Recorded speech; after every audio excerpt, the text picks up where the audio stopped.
welcome to Atlanta Mix 108. Up next is Author Talk with your host, M.L.Ruscsak.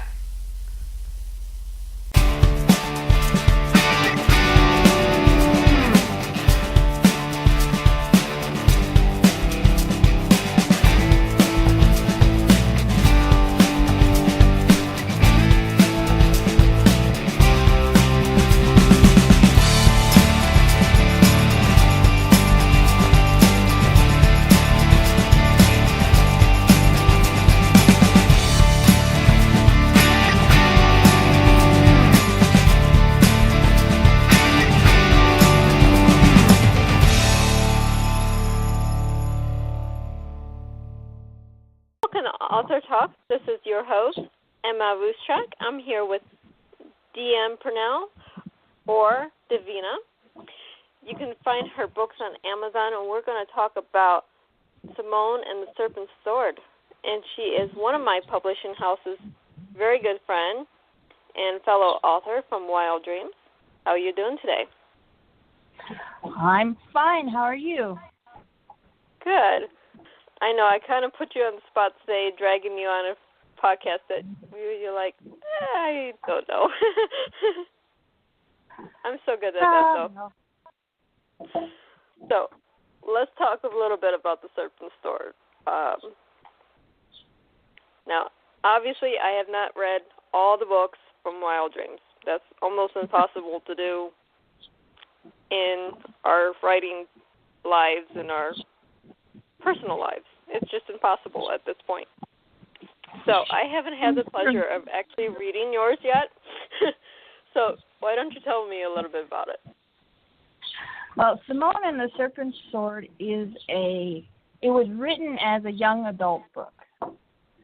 And that was before the new adult genre came to light, this big deal. Okay.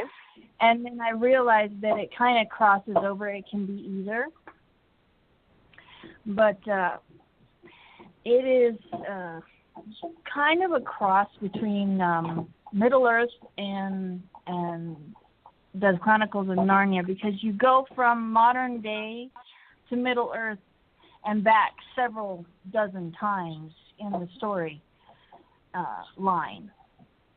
And it's about a young girl. Well, she's 17, she's 17 when the book starts, and she's a foster kid. She was orphaned at 8 years old and spent her entire life in the foster system. And she went ahead and became a teen mother, and she's a single teen mom, and she finally got adopted when she was pregnant. So they adopted her while she was pregnant, and she's waiting for the other shoe to fall, waiting for them to go, we really didn't want you, because she dealt with that all her life from 8 years old. And instead of that, she finds out that she's actually a member or supposed to be living on this this Middle Earth plane, and that she was just put in the first plane of Earth to keep her protected. And it comes as quite a shock to somebody who's just, been living modern day. Of course, you go from being this normal orphan, if there is a such thing as a normal orphan, to being thrown into chaos of another world, essentially. And then you have your own child that's coming into this at the same time. Yep, she has to deal with a whole lot of stuff. She's about to graduate high school. She has a job to take care of her son. She's got new adopted parents she's trying to figure out. And then all of a sudden they're trying to kill her because she's this savior of Middle Earth and the modern world all rolled in one. And she's like, well, this sucks. Yeah, I'm only 17. Why me? I can so see this. And as you said, this is a great crossover between young adult and the new adult. And you captivate the teenagers, but you also get the younger generation as well. Yeah. So by the end of the story, she's made it to adulthood. She's fought an extreme battle, and her hero asked her to marry him, and her son wholeheartedly approves in baby talk. So but to get to that point is really interesting. We have all kinds of things that show up. We have dragons and wizards and hellhounds and vast everything under the sun. Vast drops into nothingness. That's always fun. Oh yeah. We have to protect the whole house on the modern plane. Yeah. Well, then you also go into the next book, which is not out yet, but you're working on. And I'm working on her son's book. These will all be standalones. These will all be standalone books.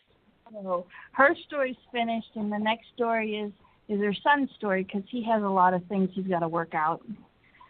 He was obviously not her husband's son, so he's trying to figure out how he fits into this family. His mom's this great, wizard. Warrior, and his dad's this awesome swordsman, magician, and he's only half, and he doesn't know where he fits in. And his sister gets kidnapped.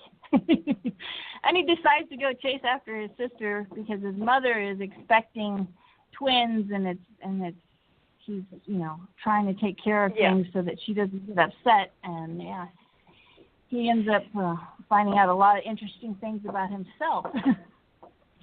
Well, that's always a good thing, because you take the character who's basically lost in their own skin, and they end up finding themselves, which is a beautiful thing. Well, yeah, and I can be, I'm adopted. I don't know, I don't exactly fit in with this family. I don't know where I'm going.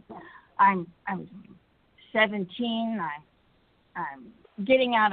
I graduated high school, but I don't know what to do with my life. I know where I want to be, but what kind of thing am I going to contribute? Am I just going to be, the lonely one that doesn't know how to do anything? Right. Well, I think today, with your younger generation, I don't know a teenager that doesn't have these feelings, adopted or not. It's, where am I doing? I'm 17, I'm getting ready to graduate, or I'm about to be a single mom at 17, and they're completely lost. So in a way, you connect your readers just like that. Exactly, and the reason I made Simone who she is I thought, we have all these teenagers that are in foster care that have been through all kinds of awful things, because the foster care system is totally broken in about every state horrible. there is. And then she decides she's going to get pregnant because she's going to have somebody who loves her that they can't take away. Right. And now she's got to deal with being a teen mother, and I'm going to throw her into this horrible situation, because I think teenagers that have these problems need to have a hero that they can go, look, she can get through it, and it was 3 times as bad as what I'm going through. Exactly. I have The New Reign, which goes with a teenage character, and she goes from being orphaned to finding she's not orphaned at all. And there's a lot of things going on in between this too. But it's connecting your younger readers go, hey, my life isn't as bad. There's things out there that's worse. Yeah. So, but there should be 4 books, and they're after Simone, and they're all her children's books, because only one person will end up inheriting mom and dad's goodies, but she has more children than one. So Yes, which one's going to have all the goodies? Yeah. So it's figuring them out. Joel is sort of outnumbered. He's going to have a lot of sisters.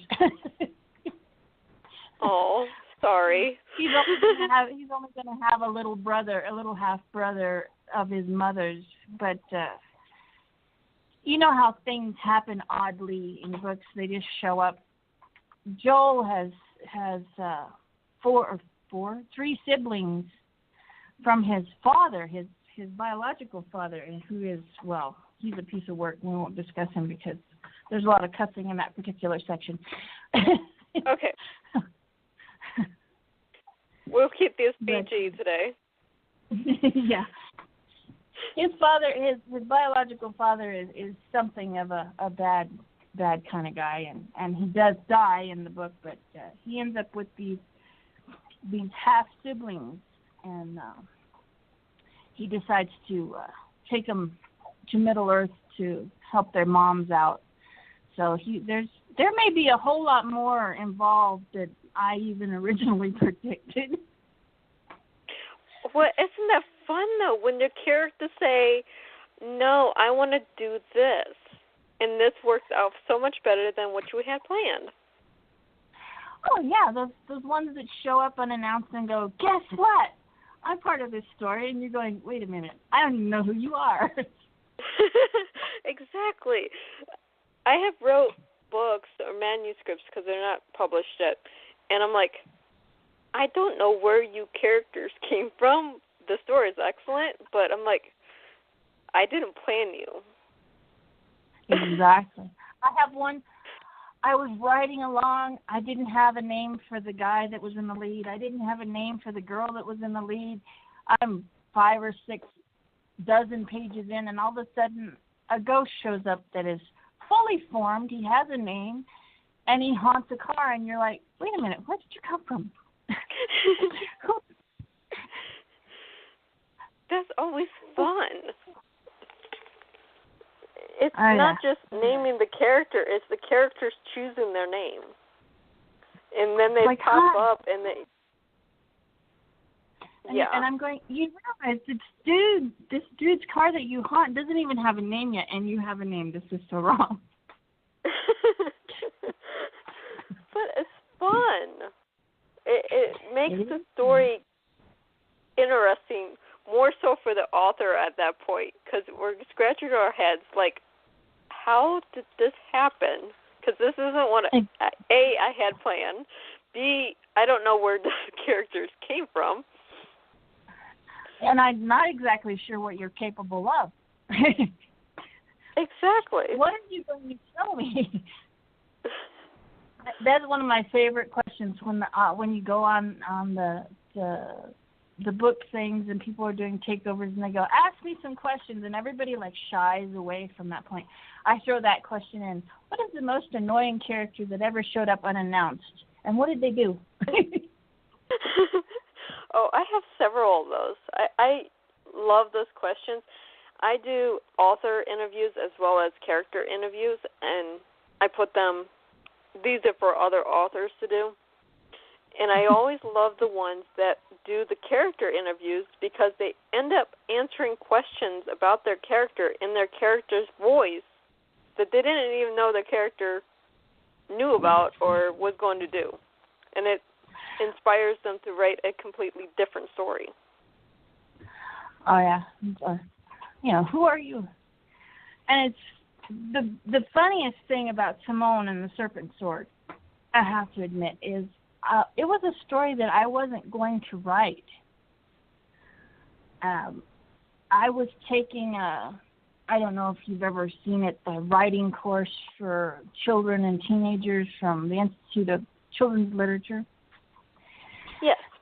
And the teacher fell in love with Simone and the Serpent Sword, and she was like, oh, I really like this. And for the end, you had to start a manuscript. Mm-hmm. And she goes, I really want you to do a manuscript on that short story you wrote. And I was thinking, oh, no, because I had switched to that story because the one I had started was way too long to be a short story, and I couldn't make myself cut any of the words. Don't you just hate when that happens? She was like, "Oh, this is so wonderful, and I recommend you for the book course." So here I am going into the book course, and I give the teacher the option of Simone and the one that I started before Simone, and she goes, "I want Simone." So Simone got written because the teacher wanted it. I was like, "But this other one is so cool." Well, I fully expect to see the finished product of the first story you wrote somewhere down the line, since you love that one so much. I hope so. I've got a whole bunch of it written. I'm going to have to take it off of Renderosity. At the time was doing, you could go on there with your renderings and your graphics. And then they also had an author section, and I was posting in the author section. And everybody was like, "Where's the next chapter? Where's the next chapter?" And about that time, I lost my internet, so it got stuck at a certain chapter on there. And that's where it stopped. So I'm like, I have to take that off of there before I finish it and send it to get published. Yeah, you're going to have to do that. I was talking to another author. She writes on a website. I'm like, and she's not published. But I'm like, okay, the story needs to get published. So we're going to stop writing, stop posting. You're going to take it down. Maybe leave a couple sample chapters up. Take it down and then write the book, and then we're going to get you published because the story needs to be out there. Oh, yeah. I have a lot of those. And then I write adult romance, so I've got a lot of those in the works. And then, I don't know, I'm in an anthology that hasn't been published yet. And I'm hoping to get published in a year. Well, we all have anthologies coming out, I think, from our publishing house. We have For Melissa. I don't know. I don't know if you're part of that one. I wrote something for that, but it's sort of a secret. Okay. So we got you and For Melissa. Then we have the Paranormal Anti-Bullying Anthology coming out in 2019. Are you part of that one? I haven't written anything for that one. The one I'm in, which got me to the girls, was Veronique Poirier. She's in Canada. She started a metaphysical one. It's called Metaphysical Stories, Beyond Metaphysical Stories. And it was supposed to be published last year. And I started writing for that one, and that's where I met our editor-in-chief. And she was like, "You could send me something." And so I sent her Simone. And Simone got published, but the other one had a bunch of people drop out and then come back in. And then she got busy, and our house ended up doing a lot of her edits for her, but it still hasn't got published. But it's on my banner if it ever gets published. And it's got my first adult romance in it, so it's under D.M.Purnell. And then I have stuff in several anthologies. The Raven's Cave did a poetry anthology around Christmas time called The Raven's Heart. I'm in that one. I think I have 4 poems in that one. I actually haven't bought it, so I don't know. And then The Zombie Road, I have a poem in that one, and he did it for Wounded Warriors. And then Paranormal Solstice. I have a poem in that one, and she didn't do it for anybody. And then I have one in a Treasury of Children's Story from Plastic Publishing. And I have a very long poem that I was actually entering in a live poetry contest. And somebody said that would be just the best children's story if it had illustrations. So I told one of my friends, and she goes, I know a lady who's doing a children's story anthology. I said, well, will you do the illustrations? And she said, sure, but it got put in the anthology with the part that they haven't put any illustrations, so there's no illustrations with it yet, but it's in there. And I sold those. I went to my first book thing and sold all of those ones, strangely enough. And they were the most expensive book I had on my table.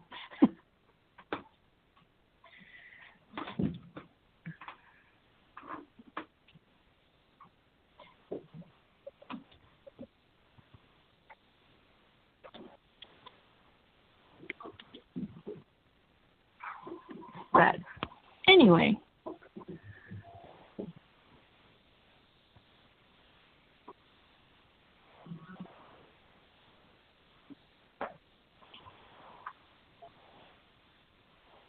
Let's try this. Can you hear me? I can hear you now. Yay! So, okay, now that my phone's off of mute, is there any book signings or? I know I am. Yeah, I'm still on. Book signings or book fairs, craft fairs that you're coming up on for the rest of the year? I have one for certain in Henderson, Texas, called the East Texas Booktacular. Not to be confused with the one they're going to do in Tyler, Texas, which is a few miles on the other side. Right. And it's in October 27th. And then I'm looking to maybe get a table at BubanaCon in Albuquerque, but I will have to have somebody will have to house the table with me because there's no way I can afford the 3-day table fee without somebody else helping out. Well, being in Albuquerque, there's several Wild Dreams authors out that way, so hopefully one of them can help you out and plan that together as a joint venture. That would be cool because, I took my husband last year to it, and I was like, we have to go. And he goes, why? I said, because Dorinda Jones is going to be there, and we have to go. Yeah. There's certain places you have to go, and they invite you back every year. And those are the main ones that everyone knows, hey, I'm going to be there, or this author's going to be there every year, like clockwork. But it would be really nice if one of our housemates that's in the area will do it with you. That would be pretty cool. That definitely would. And then you guys can talk things, because everyone's writing styles is different, and your book genres go from, we have everything in our publishing house, from paranormal to romance to fantasy to X, Y, and Z. Yes, we do. So it's really cool. I hope that one of them hears this little podcast and contacts you to be part of that. Yeah, and then I have a poem in one of our publishing houses authors' books. Oh Lord, the Alice in Wonderland one. Oh, Down the Rabbit Hole. Yeah. By Kristen Collins. Chris. She asked me if she won a poem. I do personalized poems. And she won a poem from me on a takeover.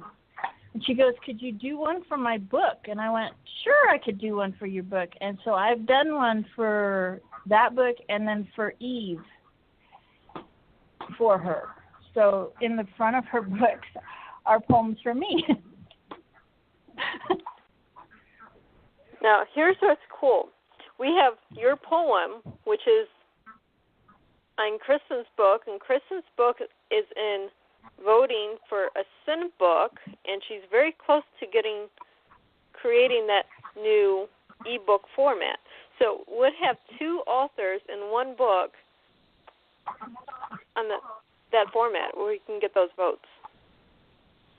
I would love to see how they do your poem in video form.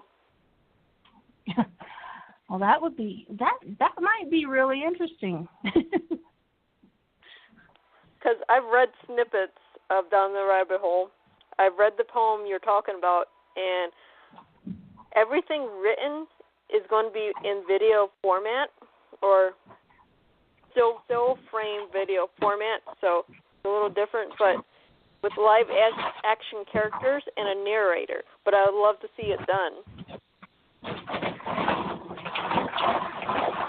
It will be pretty interesting. I'm kind of looking forward to that. I am. My first thing I ever got published was one of my poems, and well, hopefully this will be the first.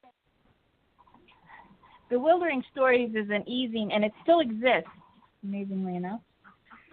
And it was the first time I got a poem published that I didn't have to pay for the book. That's excellent. And so go ahead. I just, it'll be fun to see what they do with it when she gets it in, because I'm sure she will. Oh yeah, the Sin Book platform is so interesting. I can't wait to see what they do, especially when you have a poem thrown in the mix. It's crazy and it's fun, and hopefully this will be the first thing that you get published on Sin Book, that even though it's not just under your name, it's still your art. Exactly. So that's going to be really cool. Okay, we're almost out of time, so before we go, where can the listeners find you? They can find me on Amazon. They can find me both under D.M.Purnell, and they can find me under D.Purnell. And I'm on Goodreads. I'm on BookBub. I'm not sure wherever. They've got me everywhere. Half of the places they have me, I don't know. You just know when you get an email saying, hey, someone wants to connect with you. Pretty much. They go, did you know you have an author page on this? And I went, no, I didn't, but I'm going to get the link for that. Yeah, that's always fun, trying to find out where you have links to and then figuring out how to get into it when someone else sets it up. So that's always fun. And you can also find Davina on wilddreamspublishing.com, and it has a link to her book, which is also on Amazon, but you can read about Davina through there as well. Yep, and I have an author page on Facebook, and I have a personal page on Facebook, and basically they're interchangeable. Aren't they all? We forget which page we're posting what to. It just happens. It's very hard running two pages. So, For this episode of Author Talk, thank you very much, Davina, for coming on. It was fun. I'm glad. Thank you for having me. You're very welcome, and I hope to do this again when you get the next book published, whatever that book may be, because you know how life happens. So exactly. for the night, and to my listeners, happy reading.